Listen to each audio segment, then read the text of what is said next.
श्रीमन्नारायण लक्ष्मी नारायण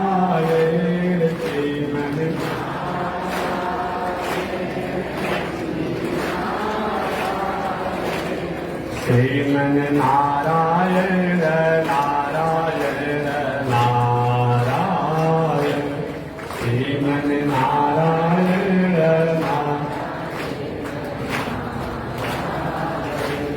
लक्ष्मी नारायण नारायण नारायण लक्ष्मी नारायण आग लगी आकाश में बरसन लगे अंगारो आग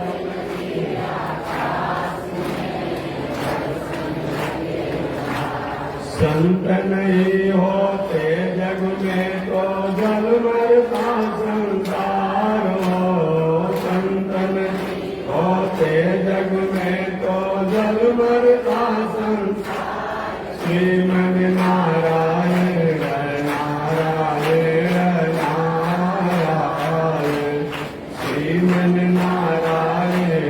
नारायण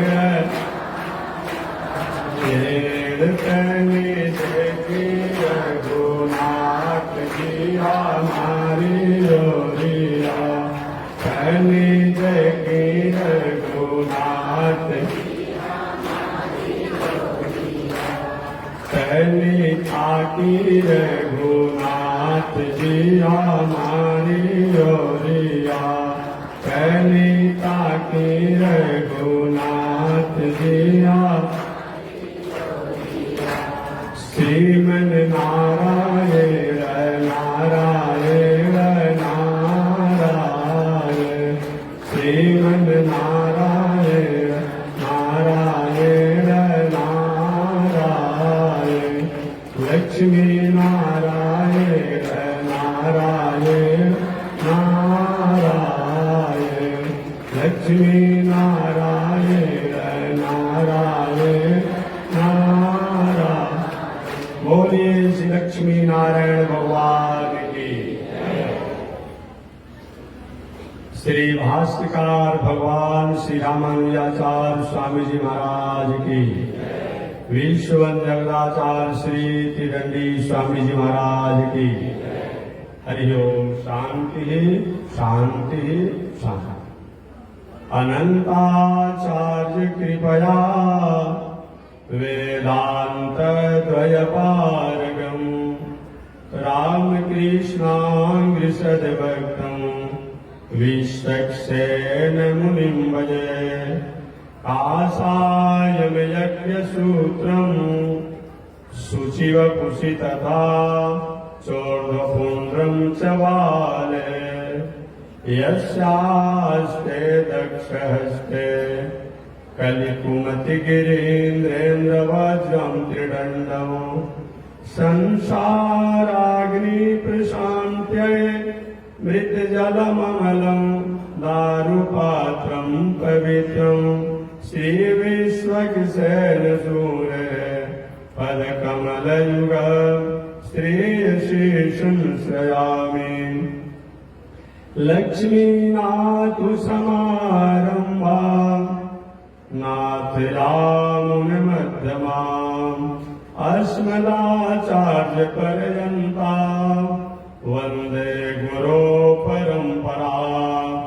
नारायणाय विद्महे वासुदेवाय धीमहि तन्नो विष्णु प्रचोदयात्। महालक्ष्म्यै च विद्महे विष्णुपत्न्यै च धीमहि तन्नो लक्ष्मी प्रचोदयात् तन्नो लक्ष्मी प्रचोदयात्। परमाराध्य श्री लक्ष्मी नारायण भगवान नित्य वंदनीय पूज्य गुरुदेव श्री त्रिदंडी स्वामी जी महाराज के जुगल चरणों में कोटिशः नमन। भगवत भागवत आचार्य कैंकर्य पारायण मानो। पावन भूमि पर पावन कथा को आप श्रवण करते आ रहे हैं। पावन कथा प्रसंग अंतर्गत पिछले दिन सुखदेव जी राजा परीक्षित से कहे, परीक्षित, भगवान श्रीमन नारायण ने कश्यप ऋषि की दूसरी पत्नी दीति के पुत्र जो मरुदगण देवता हैं, ये देवता तो नहीं है, ये तो दैत्यों के भाई थे, परंतु भगवान की प्रेरणा से ये मरुद लोग दैत्यों के भाई थे, परंतु दैत्यों की माता द्वारा अनुष्ठान व्रत की मर्यादा को पालन नहीं करने के कारण ये दैत्य के भाई मरुद ये देवताओं के भाई बन गए, जो आज मरुद देव के नामों से जाने जाते हैं। 72 मरुद 49 प्रकार के पवन देवता वायुदेव हैं। इन पावन प्रसंग को सुनकर के राजा परीक्षित जी के मन में थोड़ी सी उदासी हो कथा को सुनकर। कभी वो होता है सुंदर दूध हो, आज जिस पात्र में दूध आप रख रहे हो, अब उस पात्र में किसी प्रकार की कोई खट्टा कोई ऐसा पॉलिश अंश हो तो दूध फट जाता है। राजा परीक्षित है तो संसारी, भले ही अमर अनशन के उद्देश्यों को लेकर के गंगा के पावन तट पर बैठे हैं। राजा परीक्षित सुखदेव जी महाराज से कहे, गुरु जी आपकी कथा को सुनने से एक बात हमें समझ में आ गई। सुखदेव हो सकता है कोई आध्यात्मिक बात समझ में आ गया हो। कौन सी बात परीक्षित? मेरी बातों को आपने समझ लिया कि गुरु जी मैंने यही समझ लिया कि साक्षात भगवान नारायण जो है, विष्णु जो है, वो सीधे साधे खुलेआम देवताओं का पक्ष लेते हैं और दैत्यों का संहार करते, दैत्यों का वध करते, दैत्यों का विरोध करते हैं। सुखदेव जी ने कहा कि हम अभी एक ऐसा कथा सुनाया नहीं तुमको, मैंने तो ये बात सुनाया नहीं तुमको कि गुरु जी अभी तक आप सुना क्या रहे हैं? जब आप तक जो भी सुनाया आपने उसमें यही सुनाया, दैत्यों को मार दिया, देवताओं को बचा लिया, दैत्यों को संहार किया, देवताओं को बचा दिया, दैत्यों को खदेड़ दिया, देवताओं को उबार कर दिया। अभी तक सुना क्या रहे हैं? यही तो मैं सुन रहा हूं। सुखदेव जी के मन में थोड़ी सी उदासी, क्या मैं किसी उचित पात्र को कथा नहीं सुना रहा हूं? क्या मेरी कथा का कोई मतलब नहीं रह जाएगा? मेरे भगवान को इतना बड़ा आरोप लगा दिया राजा परीक्षित कि भगवान में भेदभाव है। सुने कि नहीं परीक्षित, भगवान में भेदभाव नहीं है। भगवान कैसे, भगवान में भेदभाव नहीं है। भगवान जैसी स्थिति देखते हैं उसके अनुसार काम करते हैं। रोगी भी हॉस्पिटल में जाता है, बात समझिए, रोगी भी हॉस्पिटल में जाता है, रोगी के अभिभावक भी हॉस्पिटल में जाते हैं, रोगी के प्रेमी लोग देखने के लिए हॉस्पिटल में जाते हैं। क्या सबको दवा पिलाया जाता है और सबको चीज फाड़ कर दिया जाता है? तो रोगी को क्यों नहीं किया जाता है? रोगी को ही किया जाता है। इसलिए भगवान में भेदभाव नहीं है। दैत्यों में जो रोग हो गया अहंकार का, ईर्ष्या का, द्वेष का, दाह का, इनके रोग को उन्मूलन करने के लिए भगवान कभी कभी अनुशासन करते हैं, और बाकी जिनमें रोग नहीं है, चाहे वह रोगी के घर ही का क्यों न हो, उन पर तो कृपा करते हैं। राजा पर ऐसा हुआ है क्या? तो रोगी का ऑपरेशन किया गया हो, रोगी के अभिभावक को छोड़ दिया गया हो? क्योंकि सबसे बड़ा उदाहरण तो प्रहलाद जी है, और प्रहलाद के पिता हैं। हिरण्यकश्यप को भगवान ने मारा, और प्रहलाद जी को गद्दी पर बैठाया। ऐसा वाला हो सकता है? आज हम लोग अगर किसी से बैर हो गया तो 3 पीढ़ी तक उनसे बैर चलता है, 7 पीढ़ी तक बैर चलता है। इनके बाबा से, हमारे बाबा से बहुत बड़ा विरोध था, इसे कैसे भोजन चलेगा, कैसे क्या भोज भात हमारा चलेगा। भले कुछ नहीं करते हो लेकिन इन कोई साथ नहीं करता, क्योंकि धन है भगवान। वहीं पर प्रहलाद जी के पिता को कल्याण किए, अब प्रहलाद जी गोद में बैठाकर सिंहासन बैठा दिए। अच्छा महाराज ऐसा होता है? एक हाँ परीक्षित ऐसा होता है। महाराज कैसे हुआ बता दीजिए। प्रहलाद जी कौन थे और इनके पिताजी से विरोध क्यों करते थे, ये पूरी कथा को सुनाइए। भगवान सुखदेव जी ने कहा परीक्षित भगवान समदर्शी हैं, सारी दुनिया इनको समदर्शी करती है। जिसको आज हम लोग समता कहते हैं, साम्यवाद कहते हैं। हालांकि साम्यवाद की परिभाषा समझने में थोड़ी सी हम लोग आज के परिवेश में उलझन में फंस जाते हैं। समदृष्टि का मतलब क्या होता है? समदृष्टि का मतलब ये नहीं होता है कि सबको एक ही दृष्टि से देखा जाएगा। अगर ऐसा करेंगे तो सृष्टि चलेगी? नहीं चलेगा। अरे भाई, जो भावना आपकी अपने पत्नी के प्रति होता है वही भावना अगर बेटी के प्रति हो जाए, माता के प्रति हो जाए, फुआ के प्रति हो जाए, क्या पतित नहीं हो जाएंगे? कोई कहे तो समदृष्टि रखते हैं, सबके साथ एक व्यवहार करते हैं। तो समदृष्टि माने एक व्यवहार नहीं होता है। जो जैसा पात्र हो उनके साथ वैसा व्यवहार करना, इसी का नाम समदृष्टि है, इसी का नाम साम्यवाद है। साम्यवाद का मतलब क्या होता है? जो जैसा हो उसके साथ वैसा व्यवहार करना, इसी का नाम साम्यवाद है। एक हाई स्कूल के अधिकारी हूं, कर्मचारी हूं, उनको एक रूम में से दूसरे ऑफिस पर जाना होगा, उनको साइकिल मोटरसाइकिल से काम चल सकता है। एक देश का राष्ट्राध्यक्ष हो, उसको एक प्रदेश से दूसरे प्रदेश जाना होगा, उसको हेलीकॉप्टर की आवश्यकता पड़ेगी। कोई एक हम साम्यवादी है, अगर राष्ट्राध्यक्ष जी को हेलीकॉप्टर की व्यवस्था है, एक स्कूल की कर्मचारी जो है प्यून हो, उसको भी हेलीकॉप्टर ही होना चाहिए। तो हेलीकॉप्टर की उड़ाने भरने में तो दूसरा ऑफिस आ जाएगा, क्या उड़ान भरेगा? तो उनका साम्यवादी है, जब उनको हेलीकॉप्टर चाहिए तो उनको भी चाहिए। कि यार हम साम्यवादी हैं, अगर वो साइकिल से काम चला रहा है तो राष्ट्राध्यक्ष को साइकिल से जाना होगा, सुबह को अपना संबोधन कर पाएगा?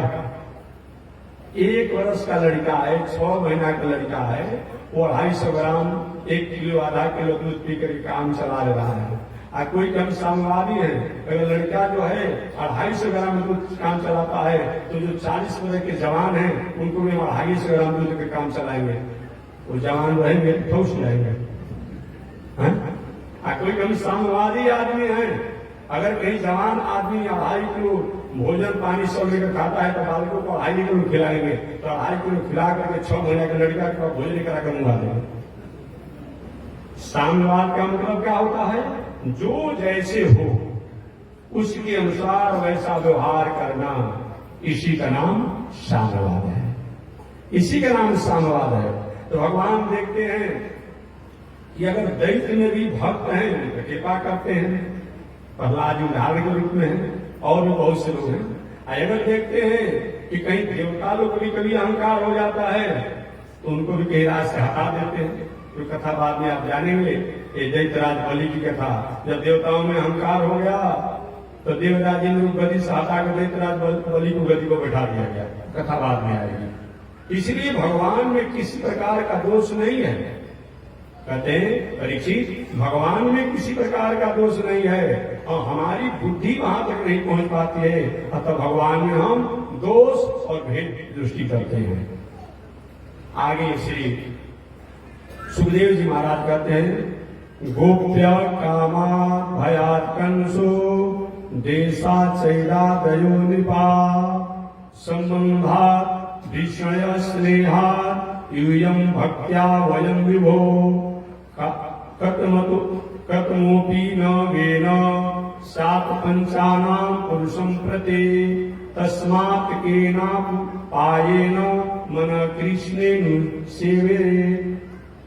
ये मतलब नहीं है कि आप भगवान को कितना जजन करते हैं, कितना भजन करते हैं, आपकी तन्मयता कितनी है। अच्छा ये बताइए, सल्फास की गोली को अगर गुड़ ला करके खाएंगे तो क्या अपना असर नहीं दिखाएगा? दिखाएगा। एल्ड्रिन के शीशी को जो विष वाला होता है उसको गुड़ ला करके पीजिए, केवल गुड़ ला कर पिए हैं तो हमारे को असर नहीं होगा। ऐसा होगा क्या? नहीं होगा। आप शायद प्रणाम करके पिएंगे या गाली देकर पिएंगे या उस गुण को जानकर पिएंगे या गुण को नहीं जानकर पिएंगे, वो तो अपना प्रभाव अपना दिखाएगा। अग्नि में अपने हाथ को डाल दीजिए, पैर को डाल दीजिए, चाहे अग्नि के गुणों को जाने या न जाने, लेकिन अग्नि तो वो जलाने का ही काम करेगी। तो जैसे संसार की वस्तुएं का जो गुण है वह गुण को अनुसार ही हमारे को प्रभावी होती है, तो परमात्मा का जो अपना गुण जो है उसको भी कभी वो त्याग नहीं करते हैं। इसीलिए हमेशा मैं एक शब्द कहते रहता हूं। एक बार एक भक्त ने भगवान से पूछा, प्रभु आपने कोई बुरी आदत है कि नहीं है? भगवान कह रहे बुरी आदत होता तो फिर हम भगवान कैसे कहते हैं? बुरी आदत नहीं है तभी तो हम भगवान कहे जाते हैं। भक्त नहीं कुछ न कुछ तो बुरी आदत होगी। बहुत ऐसे होते हैं उनका कोई खान पान में कोई त्रुटि नहीं है, कोई दोष नहीं है, सब कुछ उनका ठीक है, लेकिन थोड़ा सा गुटखा खैनी खाने का स्वभाव है। मंदिर में बैठेंगे तो, कथा में बैठेंगे तो, कहीं भी रहेंगे पूजा पाठ अनुष्ठान में, धीरे से पीछे रगड़ करके थोड़ा सा धीरे डाल देंगे, गुटखा को फाड़ कर खाइए नहीं। स्वभाव होगा पर लेकिन आप में कुछ न कुछ जरूर स्वभाव होगा। भगवान के बिल्कुल नहीं है लेकिन नहीं कुछ तो होगा, याद करिए। उन्होंने कहा एक आदत बुरी हमारे में भी। भक्त का बता दीजिए, दुनिया में प्रचार करेंगे हम कि भगवानों बुरी आदत से कहीं अलग नहीं है। भगवान की बुरी आदत यही है कृपा। कृपा की बुरी आदत हमारे में है। पात्रता नहीं भी होने पर भी, तन्मयता होने पर उस पर मैं कृपा करता हूं। पात्रता नहीं होने पर भी तन्मयता होने पर मैं कृपा करता हूं। कल या परसों मैंने बताया, अजामिल की पात्रता नहीं थी, अजामिल के पास वैसा कोई नहीं था, लेकिन तन्मयता थी। भले वो अपने बेटा का ही नाम नारायण लिया, लेकिन आप भाव से बेटा नारायण हमें बचाओ, बेटा नारायण हमें बचाओ। एक कौन लोग तो आए हैं हमें परेशान कर रहे जा रहे हैं और ले जाने की तैयारी में लगे हुए। भगवान ने तन्मयता देखा। जो बड़े बड़े संत महात्मा लोग तपस्या साधना आराधना करके जिन भगवान को स्वीकार करते हैं, वह अजामिल ने भी कृपा को प्राप्त किया। तो भगवान की एक बुरी आदत है, वो है कृपा। बिंदु जी ने इसी बातों को संकेत किया अपने गायन में। बिंदु जी बहुत ऊंच कोटि के भगवान के भक्त थे और गायन के भी शब्दों के बहुत अच्छे और अपने आप में थे। तो बिंदु जी ने कहा कि प्रभु, हमेशा मैं कहीं गाता भी हूं, प्रभु कृपा की न होती जो आदत तुम्हारी, कृपा की न होती जो आदत तुम्हारी, कि सुनी ही रहती अदालत तुम्हारी। न हम होते मुलजिम न तुम होते हाकिम, कि घर घर में होती इबादत तुम्हारी। कृपा की न होती जो आदत तुम्हारी। प्रभु आप अगर कृपा की आदत नहीं होती तो कौन आपको पूछता? अच्छा ये बताइए, अपराधी न हो, मुलजिम न हो तो न्यायाधीश जी का अपने सब कोई महत्व है? वकील साहब का तभी महत्व है, लॉयर साहब का तभी महत्व है, न्यायाधीश जी का तभी महत्व है जब अपराधी लोग हैं। अपराधी जहां हल्के न करे तो कौन जाएगा न्यायाधीश जी के पास, कौन जाएगा लॉयर के पास? कहते हैं कि हम होते मुलजिम न तुम होते हाकिम। बिंदु जी कहते हैं न हम होते मुलजिम न तुम होते हाकिम, कि घर घर में होती इबादत तुम्हारी।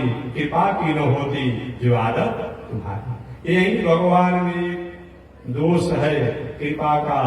ऐसे कृपा के कारण भगवान कृपा करते रहते हैं। नारायण भजु नारायण भजु नारायण भजु भाई रे, अजानत दीन दयाल सदा, जनके मन की मृदुलाई रे। पूज्य पिता दशरथ ने अंतिम, पूज्य पिता दशरथ ने अंतिम, श्रद्धांजलि नहीं पाई रे, अधम जटायु के पंखों पर असुवन धार बहाई रे। नारायण भजु नारायण भजु नारायण भजु भाई रे। अब बताइए जटायु जी की क्या पात्रता है? मांस भोजी, और उसमें सड़ा हुआ मांस खाने वाला। और जीव होते हैं जो कि ऐसे अपने से शिकार करते हैं, लेकिन ये मांस जो मरा हुआ जीवों का मांस खाने वाला ऐसे, पर वही कृपा हुआ जो दशरथ जी महाराज पर कृपा हुआ। कितनी बड़ी कृपा है, इसीलिए भगवान में यही आदत है। ऐसा आदत अगर हो जाएगा तो मत पूछिए। एक हमारे शाहबाद क्षेत्र के एक संत थे, उनका नाम था बलदेव, चुटिया के रहने वाले थे, गंगा किनारे के, या और कुछ नाम होगा कभी समझ लीजिएगा। अब एक बार गृहस्थ संत थे। देखिए कोई जरूरी नहीं है कि जो विवाह शादी नहीं किया है वही बहुत बड़ा साधु होगा। विवाह शादी में भी संत हो सकते हैं, नहीं विवाह करके भी साधु महात्मा हो सकते हैं। साधु हमारी एक संस्कृति है, साधु हमारा एक संस्कार है, साधु हमारी एक मर्यादा है, साधु हमारी एक सभ्यता है। केवल भेष साधु नहीं होता है, हमारा उद्देश्य साधु होता है। ऐसे साधु शब्दों को अगर हम वैदिक शब्दों को अनुसार परिभाषित करना चाहें तो साधना इति साधु, जिन्होंने साध लिया है अपने इंद्रियों को, उनको साधु कहते हैं। चाहे घर गृहस्थी में हो चाहे विरक्ति में हो, हम अंतर एक जरूर है। अगर घर गृहस्थी में है तो घर गृहस्थी जैसा रहिए, आप विरक्ति में है तो विरक्ति जैसा रहिए। ये बात नहीं, ये गायन करने वाला ने गाया, आज धोखा क्या है। जितने बाल बच्चा परिवार पत्नी वाले हैं और बेचारा साधु जैसा आदर पाने के लिए अब पछुआ खोल करके लाल पीला कपड़ा पहन कर घूम रहा है दुनिया में, वो ऐसे भटक गए। आज जितने साधु महात्मा हैं बेचारे, सही में साधु महात्मा हैं, अब दूसरा को दास दासी को लेकर घूम रहा है। उनको उसमें आनंद आ रहा है, उसको उसमें आनंद आ रहा है। अब दोनों अपने मार्गों से भटक रहे हैं, दोनों भटक रहे हैं। इसीलिए ऐसा नहीं होना। तो साधु का लक्षण साधना की साधु, जिन्होंने साध लिया है अपने इंद्रियों को, उन्हीं को साधु कहते हैं। ऐसे नीतिकारों की बात कहा जाए, शास्त्रकारों की बात कहा जाए तो साधु शब्द की व्याख्या है विपत्ति धैर्य मथा अभ्युदय क्षमा षड शिवाट पटुता जुधि विक्रम। ये साधु संत की परिभाषा बताया गया है। विपत्ति धैर्य, कितना भी जीवन में आपत्ति विपत्ति संकट समस्या आवे, लेकिन साहस और अपनी धैर्यता और धीरता और क्षमता कभी खोना नहीं चाहिए। विपत्ति धैर्य, धीरता को खोना नहीं है, अपने आपा को खोना नहीं है। विपत्ति धैर्य मथा अभ्युदय क्षमा, जितना धन जन पद प्रतिष्ठा मान सम्मान प्राप्त हो उतना क्षमा, क्षमा बढ़न को चाहिए, छोटन को अपराध, क्षमा होना चाहिए। विपत्ति धैर्य मथा हृदय क्षमा षड शिवाक पटुता। और वाणी जो होता है संत महात्मा का, समाज को समन्वय समरसता और समाज में सहिष्णुता प्राप्त कराने वाला होता है, सौहार्द कराने का होता है, ये संत का लक्षण है। और जुधि विक्रम, और कोई भी काम प्रारंभ कर दे, शुरू कर दे, तो चाहे कितना भी समस्या संकट आते रहे लेकिन उसे पीछे नहीं हटे। प्रकृति सीधम ही महात्मा, इस स्वभाव से जिसमें गुण हो या जो गुण आ जाए उनको महात्मा संत कहा जाता है। इस प्रकार भगवान ने कृपा के कारण ही आज भगवान को जाना जाता है। आगे श्री सुखदेव जी महाराज का परिचय सुनो। गोप्य कामात् भयाद कंसो, हम कितना उनको मानते हैं, कितना उनका भजन करते हैं, ये बहुत बड़ी बात उपलब्धि नहीं है। हमारा तन्मयता उनके प्रति कैसी है, कितना है, ये बात है। चाहे शत्रु भावना से तन्मयता हो, चाहे प्रेम भावना से तन्मयता हो, चाहे मित्र भावना से तन्मयता हो, चाहे और किसी भावना से तन्मयता हो, तो उसका मंगल होता है। गोप्य कामा, एक गोपियां जो है उन कृष्ण को स्वयं अपना आराध्य मानती थी। पति माने क्या होता है? पति पति नाम, पति माने रक्षक, यही मेरे रक्षक हैं, यही मेरे उद्धारक हैं, यही मेरे कल्याण कारक हैं। ऐसा मान करके गोपियों ने उन भगवान को जाना, भगवान ने उनको कृपा किया। गोप्य कामात् भयात् कंस, और कंस जो है भय की भावना से, आपने कथा बाद में सुनेंगे, कंस को इतना भय हो गया था कि कंस कहीं भोजन जब करता, अब भोजन करते समय भोजन में कहीं काला जीरा दाल में या सब्जी में या किसी चीज में मिल जाता काला, हरे कृष्ण आ गया। इतना कोई भजन करेगा? कहीं किसी से बात करता या किसी की पुतली काली अगर कहीं टकरा जाती बात करते करते, बात करने वाले से, हरे कृष्ण आ गया, ऐसा कोई करेगा? इसलिए भयात कंस, कंस जो है भय से कृष्ण को जाना, देशा चैत्या द्वयो निप, और शिशुपाल जो है द्वेष की भावना से, द्वेष की भावना से उसने किया। और भी दुर्योधन में भी देशी की भावना रखा था। संबंधात वृषण, और वृष्णि वंशियों ने मेरे नाती हैं, मेरे बेटा है, मेरे भतीजा है, मेरे पुत्र हैं, मेरे अमुक हैं, मेरे भाई हैं, इस संबंध से लोगों ने माना। स्नेहात भूयो भक्त्या वयम विभो, और इसके अलावा और भी लोगों ने, राजा बेन ने क्या किया, कोई रिश्ता नहीं जोड़ा, न हो तव्यम न दातव्यम, कोई हवन नहीं करेगा, कोई दान नहीं करेगा, और भगवान का रात दिन निंदा ही करते रह गए। इसका परिणाम क्या हुआ? नरकगामी हुआ। इसीलिए हमें इस शरीर से, भले कंस को इस शरीर से जो दंड देना हुआ दंड दिया गया, दुर्योधन को जो हुआ, शिशुपाल को जो हुआ, लेकिन कैसे भी उनके प्रति हमारी तन्मयता होती है तो भगवान कहते हैं कि मैं इस व्यक्ति का उद्धार करता हूं, अहम समुद्धरता, मैं उस जीवों का उद्धार करता हूं, अतः हमारी तन्मयता होनी चाहिए। तो श्री सुखदेव जी कहते हैं परीक्षित, देखिए हिरण्यकशिपु जो है वो भगवान से द्वेष करता था, और द्वेष का फल क्या हुआ कि भगवान के भले ही वो दंड का अधिकारी बना, लेकिन उसका कल्याण हुआ। अच्छा महाराज, इस कथा को विस्तार से बताइए। तो कथा को मैं भी विस्तार से बता दूं, कभी आपने सुना भी होगा। देखिए, अपने आदमी अगर कहीं आपसे विरोधी होता है तो पग पग पर परेशानी पहुंचाता है। शत्रुओं से हम सामना कर सकते हैं, लेकिन अपने लोगों से सामना करना थोड़ा कठिन बात होती है। हमेशा एक व्यवहारिक उदाहरण मैं देते रहता हूं। एक बार लोहा और सोना दोनों आपस में अपना टुकड़ा रो रहे थे। भाई बहुत परेशान हम लोगों के श्रृंगार के काम, लोगों के व्यवहार के काम में अपने दीवान पीटे जाते हैं। जब देखिए पीटे जा, सोना भी पीटा जाता है कारीगरी करने में, लोहा भी पीट कर प्रस्तुत किया जाता है। सोना ने कहा भाई जी एक बात हमको समझ में नहीं आई, लोहा से हम भी पिटाते हैं, तुम भी पिटाते हो, लेकिन तुम जितना रोते हो चिल्लाते हो उतना हम नहीं रोते चिल्लाते हैं। सोना ने कहा, लेकिन सोना की कारीगरी होता है, वही पिटा जाता है, लेकिन दिखाता नहीं है। अब लोहा कहीं तोड़ना हो, मोड़ना हो, जोड़ना हो तो आवाज सुना जाता है।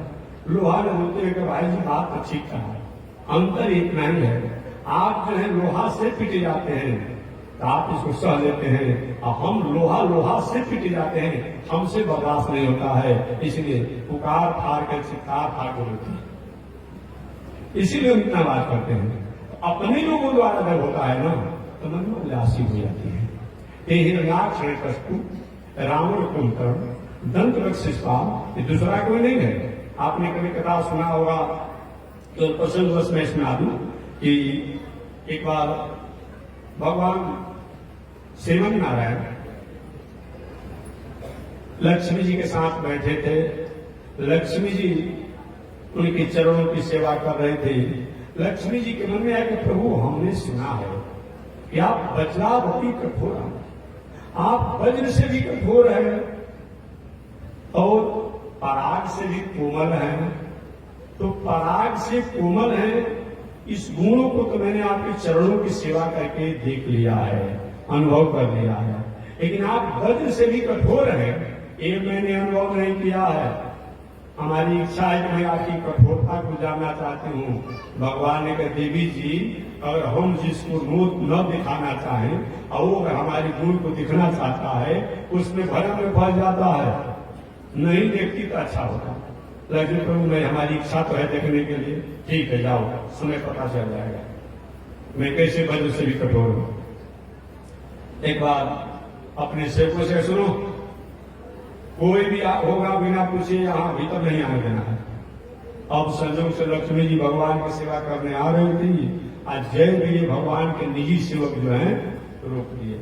माता जी हम काहे के हैं, अभी नहीं जाना है। अरे मेरा घर मुझको नहीं जाने लगे, मैं अपने स्वामी के घर में जा रहा हूं, मुझे नहीं जाने लगे। कुछ भी है लेकिन हम नहीं जाने देंगे जब तो आपसे आज्ञा नहीं होगी। अब उस दिन लक्ष्मी जी को जय विजय ने भगवान के पास जाने से रोक दिया। अगले दिन लक्ष्मी जी गई, लक्ष्मी का प्रभु आपके सेवक जो है जय विजय थोड़ा उदंड हो गए हैं, अनुशासन विहीन हो गए हैं, हमको ही रोक दिया लोगों ने। अब बताइए अपने घर में अपना नौकर रोक दे कैसी बात है।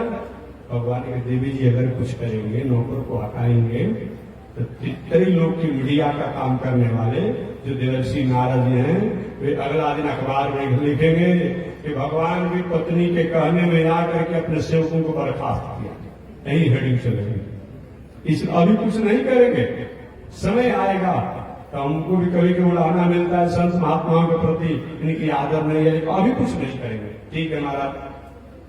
लक्ष्मी जी चली गई। एक दिन भगवान ने अपने सेवकों को बुलाया, क्या मैं जो कहूंगा उस आज्ञा को मानोगे कि नहीं मानोगे। उन्होंने कहा कि मानेंगे मानेंगे मानेंगे। तो भगवान ने कहा जब मानोगे ना तो जो गदा लिए हो पहारा देने के लिए वो गदा हमारे शरीर पर प्रहार कर, सिर पर प्रहार कर। तो बड़ी आश्चर्य हो गया। अब जो बॉडीगार्ड हो हथियार लिया हो, अब मालिक हमारे को हथियार छोड़, कैसा अजीब बात हो जाएगी कि प्रभु देखिए ये बात तो नहीं होगा, आप अपनी गदा से और आप ही पर जो प्रहार करो आपका सेवक होकर के। भगवान ठीक है जाओ, अभी तो प्रहार नहीं किया ना, लेकिन ऐसा मौका आएगा कि तुम लोग हम रुकते रहेंगे फिर भी तुम मेरे को प्रहार करोगे, जाओ कटौती करो, किसी को आने मत देना। वही पहारा दे रहे थे जय विजय। संजोग से आत्माराम पत्नी में रमण करने वाले सनक सनंदन सनातन सनत कुमार, इन चारों भाई ब्रह्मा जी की सृष्टि में इस पृथ्वी पर सबसे बड़े हैं। एक पूर्वजों के पूर्वज है, एक परदादाओं के परदादा हैं। इनसे पहले ब्रह्मा जी की सृष्टि में कोई नहीं था, अतः देवता भी हैं, ये भगवान भी हैं, ये मनुष्य भी हैं, ये ऋषि भी हैं और सृष्टि के प्रथम भी हैं। इनसे पहले कोई नहीं था। ये चारों भाई खंड ब्रह्मचर्य आश्रम में रहने वाले, विवाह शादी किए नहीं, रहने वाले हुआ अरे समाधि को लगा लेते हैं, साधना करते हैं, चलिए आज भगवान का दर्शन करेंगे। ये चारों भाई आत्माराम ये भगवान के भजन करने के लिए निकल पड़े। आज जब निकल पड़े, निकलते निकलते चले गए, चलो भगवान का दर्शन करेंगे। वैकुंठ में गए तो 6 दरबार पर जो 6 द्वार पर जो पहारा देने वाले सेवक महाराज जी दंडवत, कृपा है ना आगे बढ़िए, महाराज जी दंडवत आगे बढ़िए। और जय भी वहां से भगवान के पास जाने का था, वहां पर जय विजय ड्यूटी कर रहे थे और जय विजय हमेशा आते जाते हैं। और क्या किए जीवी प्रवेश किए, अब जय विजय दोनों तरफ से बेच लगा दिए। महाराज जी हम किस लिए हैं, कहाँ जा रहे हैं। अरे भाई भगवान का दर्शन करने जा रहे हैं। सूची जय सरकारी को हो सकता है बहुत दिन के बाद आ रहे हैं, शायद पहचानता नहीं होगा, पहचानता नहीं होगा। दूसरा बार प्रयास किए, तीसरा बार प्रयास किए, नहीं जाने दिया। अब संत महात्मा नाराज नहीं होते हैं, लेकिन कभी कभी काम बिगड़ती है तो चूक भी नहीं लगाना चाहिए। अगर कहीं काम बिगड़ते हुए चूक लगा जाने पर भी जो कुछ बर्बादियां होती है उसका अधिकारी परिणाम जो चूक लगाता होता है। द्रौपदी के वस्त्रों को खींचा जा रहा था दुशासन दुर्योधन की मंत्रणा से, भीष्माचार्य और धृतराष्ट्र एक बार डांट दिए होते कौरवों को, दुर्योधन अगर द्रौपदी के साथ अपने घर की बेटी के साथ ऐसा बर्ताव अपने स्थान पर करोगे तो मेरे से बुरा कोई नहीं होगा। भीष्माचार्य एक बार अंगुली दिखा देते, ऐसा अनर्थ और अन्याय होता है। लेकिन भीष्माचार्य के सामने द्रौपदी को उस प्रकार से बेइज्जत किया जा रहा है और सिर नीचे किए हुए हैं, प्रणाम क्या होगा। जो कि नैष्ठिक ब्रह्मचर्य का पालन करने वाले विष्माचार्य 58 दिनों तक बाण शैया पर पड़े रहे, तो कहीं न कहीं उनके द्वारा होते रहा अन्याय उसको देखकर भी चुप्पी लगाया। इसीलिए जरूर बोलते हैं। अब शंकादि कह के तो मर्यादा नहीं रह जाए, हम जैसे संतों का यहाँ अपमान हो रहा है तो दूसरा तो यहाँ आ ही नहीं पाएगा। जय भैया क्या समझ रखे हो, हम लोग ऐसा वैसा समझते हो क्या? हम भगवान के लाडले भक्त हैं, तुम भगवान के लाडले सेवक हो, तो हम भगवान के लाडले भक्त हैं, हम ब्रह्मा जी के पुत्र हैं, हम भगवान की तन्मयता में रहते हैं इच्छा का दर्शन करने के लिए। तो तुम हमारे साथ वैसे व्यवहार करते हो जैसे कोई राक्षस भगवान के दर्शन पूजा पाठ में करता हो। अरे बिना कारण बताए और तुम वेद लगा करके वेद दिखा रहे हो, हम कोई अपराधी हैं कि हम कैसे तुम वेद दिखा रहे हो? जाओ मैं श्राप देता हूं कि तुम राक्षस बन जाओ।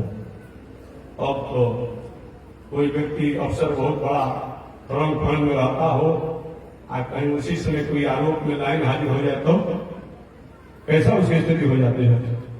काम बिगड़ जाता है ना। अब जय विजय को उदास है, महाराज जी क्या किया आपने?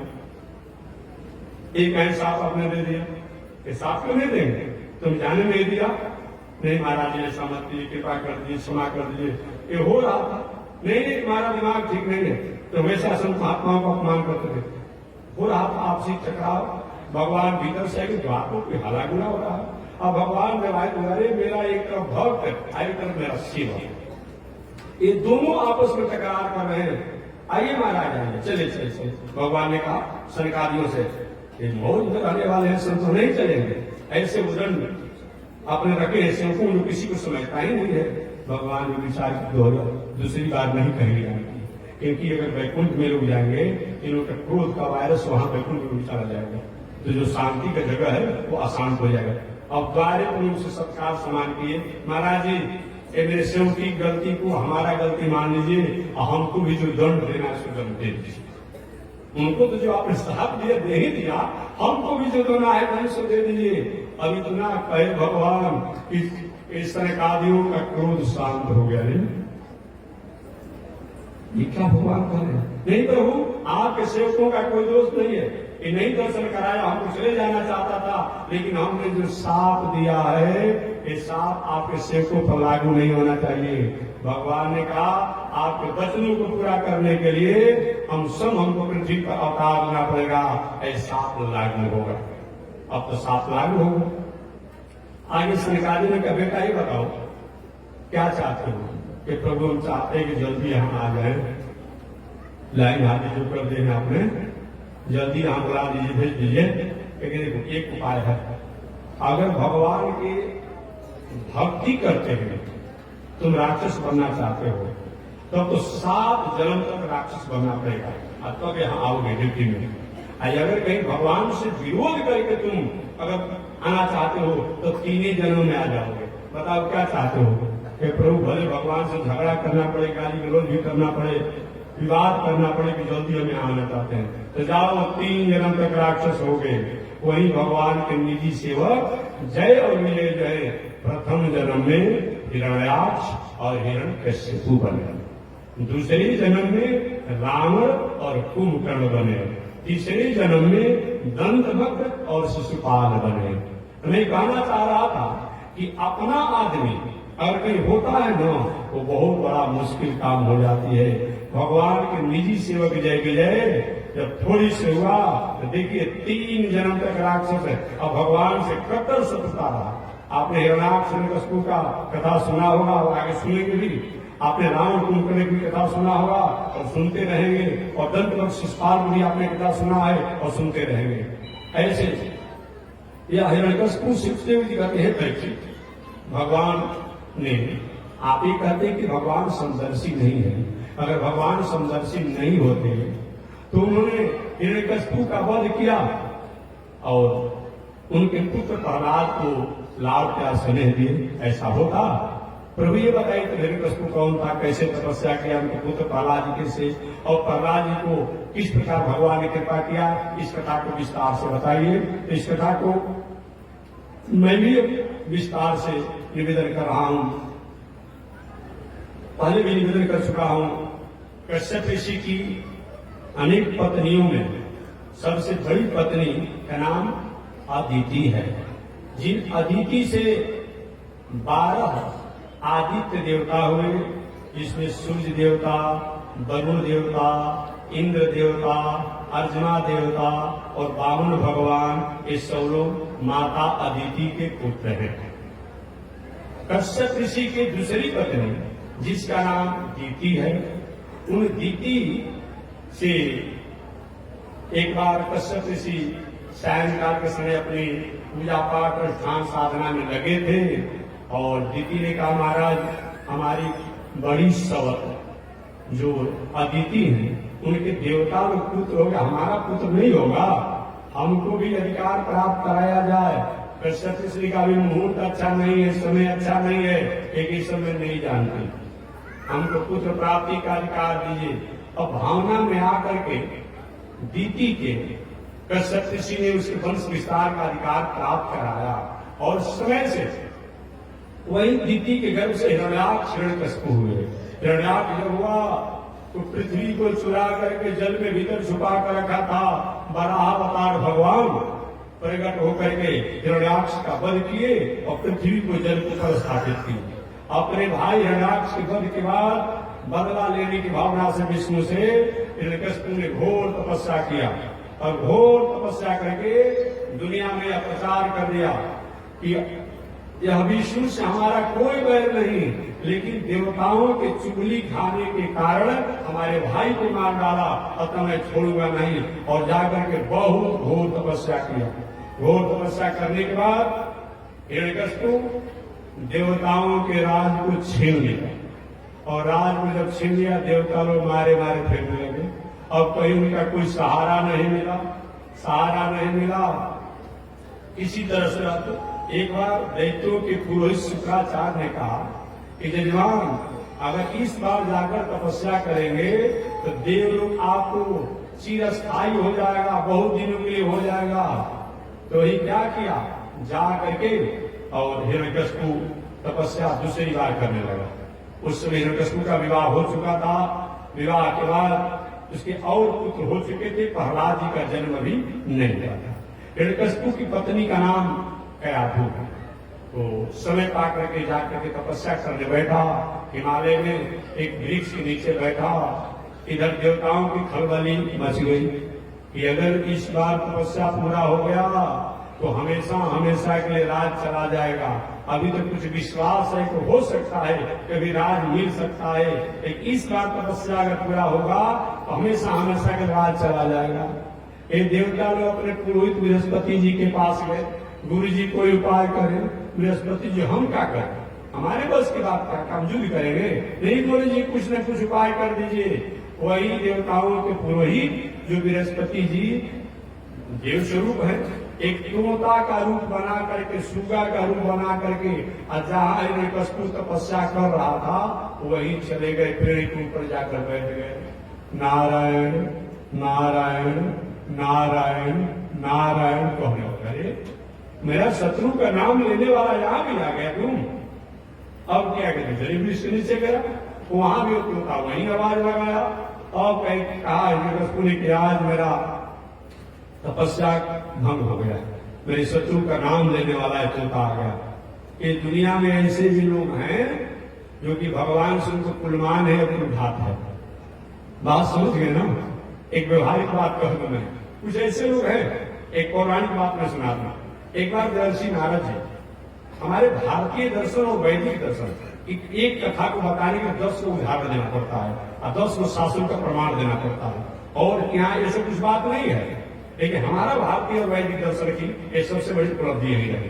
तो इस कथा को पुष्टि करने के लिए कि परंपरा रही है कि कुछ ऐसे दुनिया में लोग हैं जो भगवान से या धर्म से उनका कुलमान है, कुलघात है और सब काम करेंगे। रामनवमी नहीं मनाएंगे, कृष्ण जन्माष्टमी नहीं मनाएंगे, बांधवासी नहीं मनाएंगे, नरसिंह चतुर्थी नहीं मनाएंगे, एकादशी नहीं करेंगे, छठ नहीं करेंगे। कहा भाई हम नहीं मानते हैं और सब मान लेंगे और सब मान लेंगे, लेकिन ये वो नहीं मानेंगे। ऐसे लोग होते हैं। और नारद जी एक बार गए भगवान के पास इस कथा की पुष्टि क्यों नहीं कर रहे, भागवत में नहीं है। नारद जी एक बार गए भगवान का, प्रभु ये दुनिया में इतना लोग परेशान है, आपको थोड़ी भी दया नहीं आती है। भगवान को सही नारद ने बताओ, मेरी जगह पर अगर तुम होते तो क्या करते? क्या करते? सारे दुनिया को लोगों को मैं स्वर्ग में भेज देता, नरक में किसी को रहने ही नहीं। अच्छा तो ठीक है नारद, क्या चाहते हो कि प्रभु या तो ठीक से चलाइए दुनिया, हम नहीं चल रहा है तो हमको अधिकार दे दीजिए। भगवान ने कहा देखो नारद, ऐसा तो कभी मैंने नहीं किया है, लेकिन तुम्हारे समान कोई भक्त नहीं है, चलो मैं ली कर दे रहा हूं। आज के बाद जो कुछ भी नारद द्वारा किया जाएगा मेरा किया हुआ माना जाएगा। भगवान Shriman Narayan power of attorney, प्राधिकार पत्र जिसको आप पाते हैं। अब नारद जी घूम घूम कर दिखा रहे हैं, अब भगवान का अधिकार नहीं रह गया, मेरा भी अधिकार है। जो काम मैं करूंगा वो भगवान का किया हुआ माना जाएगा। अब सबसे कहते हैं वैकुंठ चलेंगे, स्वर्ग में चलेंगे, वैकुंठ चलेंगे, कोई बोलता ही नहीं है। नारद जी कोई समान समझता ही नहीं।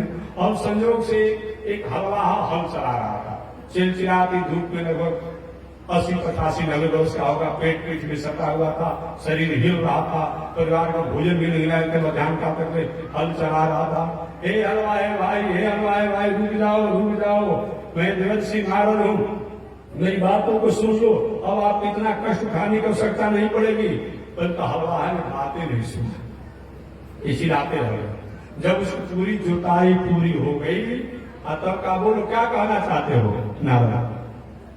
एक थोड़ा रुक जाइए, रुक गए। एक है बड़े कष्ट में आप हैं, बहुत परेशान आप हैं, आप वैकुंठ में चलेंगे, लेकिन नारद कैसे तुम्हारी हिम्मत होगी हमसे पूछने के लिए? वैकुंठ में तुम जाओ, तुम्हारे बाप दादा जाए, तुम्हारे कुल खानदान जाओ, हम कहेंगे जाएंगे? हमारा अभी नाती का विवाह करना है, पर नाती को देखना है, और तुमको वैकुंठ में ले जाओगे? हम नहीं जाएंगे। और बताइए, शमशान पर उसकी लकड़ी जो है प्रतीक्षा कर रही है, और वो नाती पर नाती को देखना चाहता है, नहीं गए। एक बुढ़िया बुढ़िया द्वार पर रो रही थी, एक हो सकता है इसको बहुत कष्ट है, पतों ने घर से बाहर निकल, माता जी प्रणाम, क्यों रो रही हो? एक पतों ने घर से बाहर खदेड़ दिया है, अब बुढ़ापा में कहाँ जाए? एक अच्छा भाई कंज्यूमर मिली है, इसी को ले चलेंगे।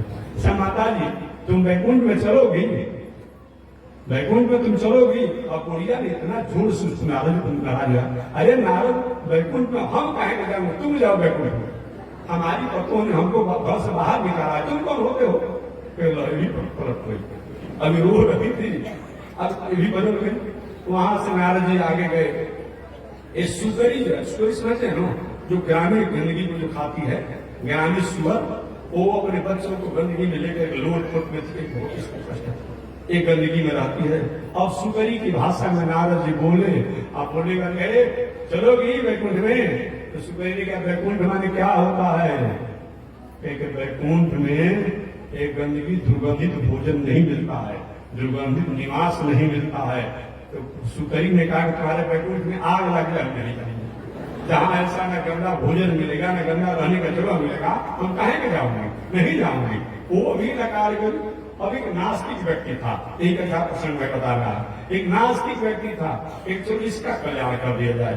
ए भाई जी आप वैकुंठ में चलोगे, क्या करना पड़ेगा? खाली राम राम कह दीजिए, नारायण नारायण कह दीजिए, कृष्ण कृष्ण कह दीजिए। नारद सुनो, कैसे तुम्हारी हिम्मत कर गई? टुकड़ा टुकड़ा हो जाएंगे, बर्बाद हो जाएंगे, बूटी बूटी कट जाएंगे, लेकिन राम नारायण नहीं कहेंगे। एक दुनिया में ऐसे लोग हैं जो भगवान से कुर्बान और कुर्घात को मनाने वाले हैं। वही हिरण्यकश्यप और नारायण नामों को सुन लिया तो इसकी तपस्या अमंगल हो गया। और समझ लीजिए वहां से लौट गया हिमालय पर्वत से, और जब ही घर आया तो घर आने के बाद पत्नी ने कहा अरे आप तो गए थे कि जब तक तपस्या मेरी पूरी नहीं होगी तब तक हम लौट करके नहीं आएंगे, कैसे आप लौट करके आ गए? और उस घटना को हिरण्यकश्यप ने पूरा बताया। देवी जी जेही में तपस्या करने के लिए श्वास को रोक करके नेत्रों को बंद करके बैठा था, एक तोता आया, नारायण नारायण नारायण आवाज कर रहा। और कयाधु को मौका मिल गया, मैंने प्रहलाद जी की माता को मौका मिल गया। प्रहलाद जी का जन्म हुआ नहीं, मौका मिल गया कि चलो ऐसे तो मेरे स्वामी भगवान का नाम लेते नहीं है, तो कम से कम ऐसे भी तो नाम ले रहे हैं। अब उस दिन कयाधु ने हिरण्यकशिपु के साथ आगे की, जब और भी पहले से कयाधु के पुत्र थे, हिरण्यकशिपु के पुत्र थे, लेकिन आगे वंश परंपरा को संस्कारी होने की उद्देश्य को लेकर के हिरण्यकशिपु के साथ वो वंश परंपरा की मर्यादा का अधिकार प्राप्त किया।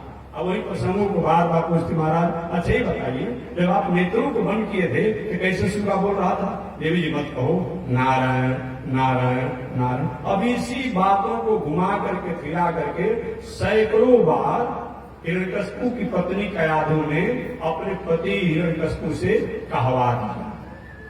अब उसी संस्कार में एक बालक पलित पोषी होने लगे, जिनका नाम बाद में प्रहलाद जी पड़ेगा।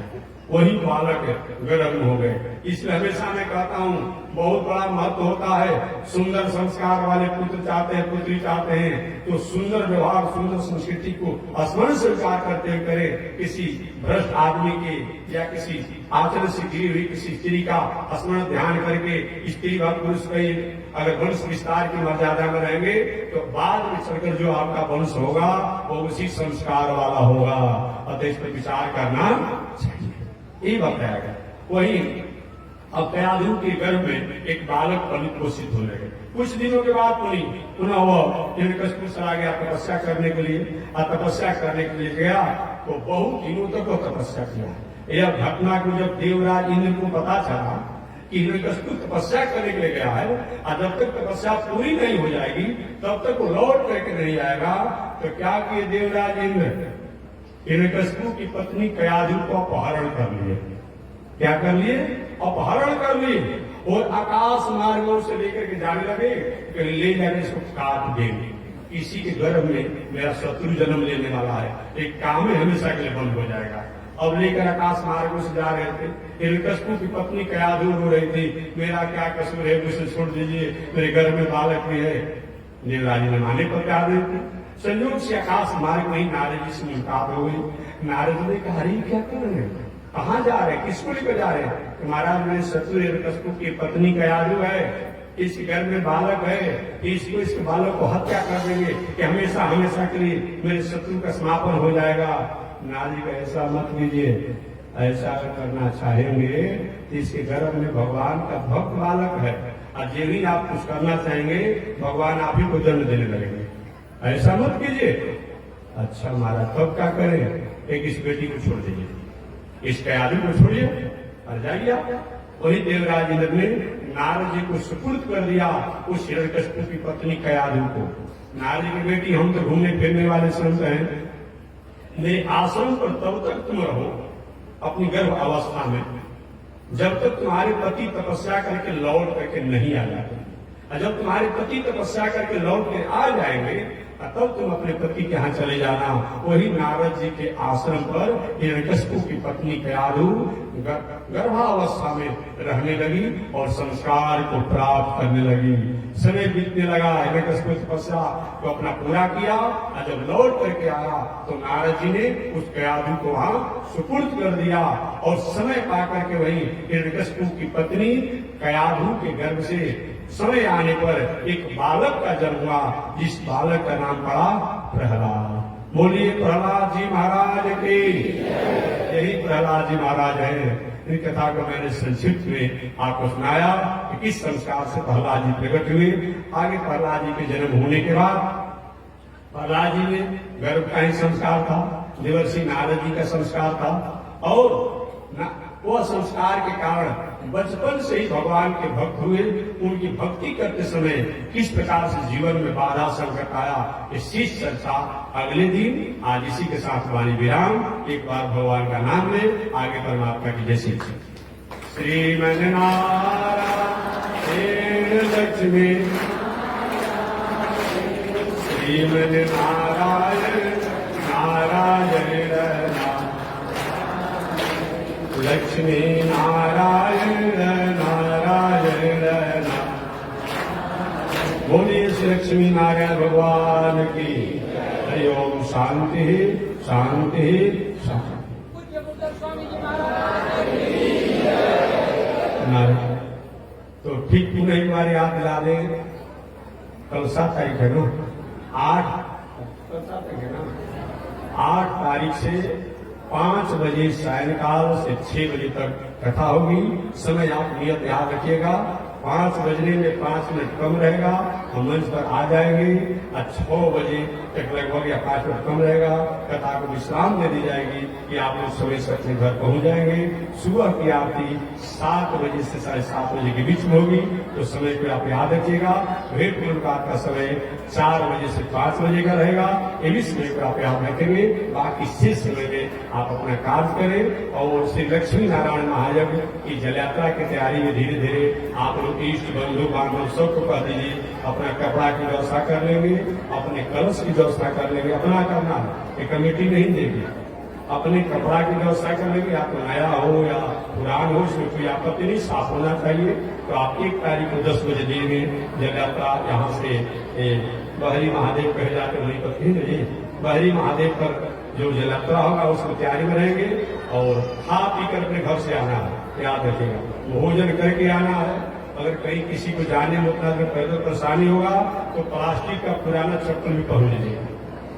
पुराना चप्पल के भुलाएगा भी तो कोई बात नहीं, नहीं भुलाएगा तो कोई बात नहीं।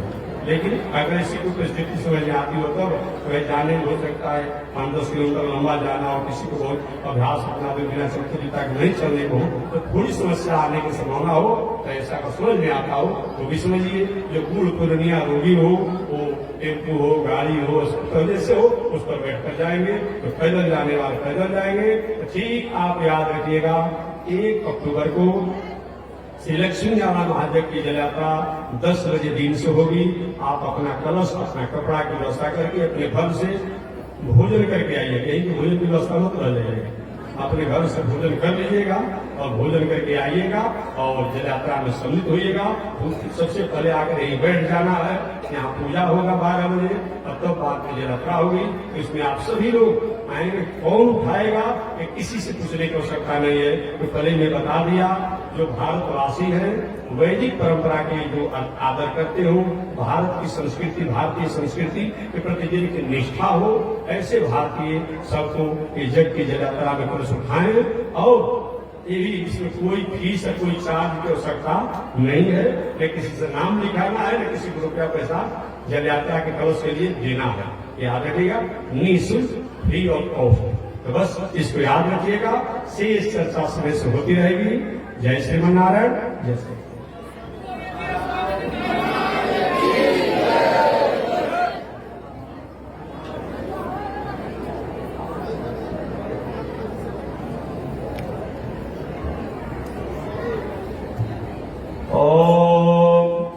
चंद्रमा मनसो जातः चक्षो सूरजो अजायत श्रोत्राद्वायुष प्राणस मुखादग्निरजायत श्रीसुते लक्ष्मी स्वज्ञावहोरात्रे आर्षे नक्षत्राणि रूपमस्मिनो व्यातम् कृष्णनिकाळामो मयि काळ सर्वलोकं मयि काळ कासायं यज्ञसूत्रं शुचिवपुषि ददाचोर्धपुण्ड्रं जवाल यस्यास्ते दक्षहस्ते कलिकुमतिगिरीन्द्रेन्द्रवज्रं त्रिदण्डं संसाराग्नि प्रशान्त्यै मृतजलममलं दारुपात्रं पवित्रं श्रीविश्वक्सेन सूर्य पदकमलयुगं श्रेयसे संश्रयामि अमरजात शूद्रस् चलमतिरसोयावसो कृतगणो दुर्मानि स्मरपर्वसो वञ्चनपरं संसापादेश कथमविदो लोकजलद तवाराधो त्रिगस् तव परिजनेयं शरणयो लक्ष्मीनारायण भगवान की विश्ववंदनाचार श्री त्रिदंडी स्वामी जी महाराज की। हरि ओम। शांति शांति।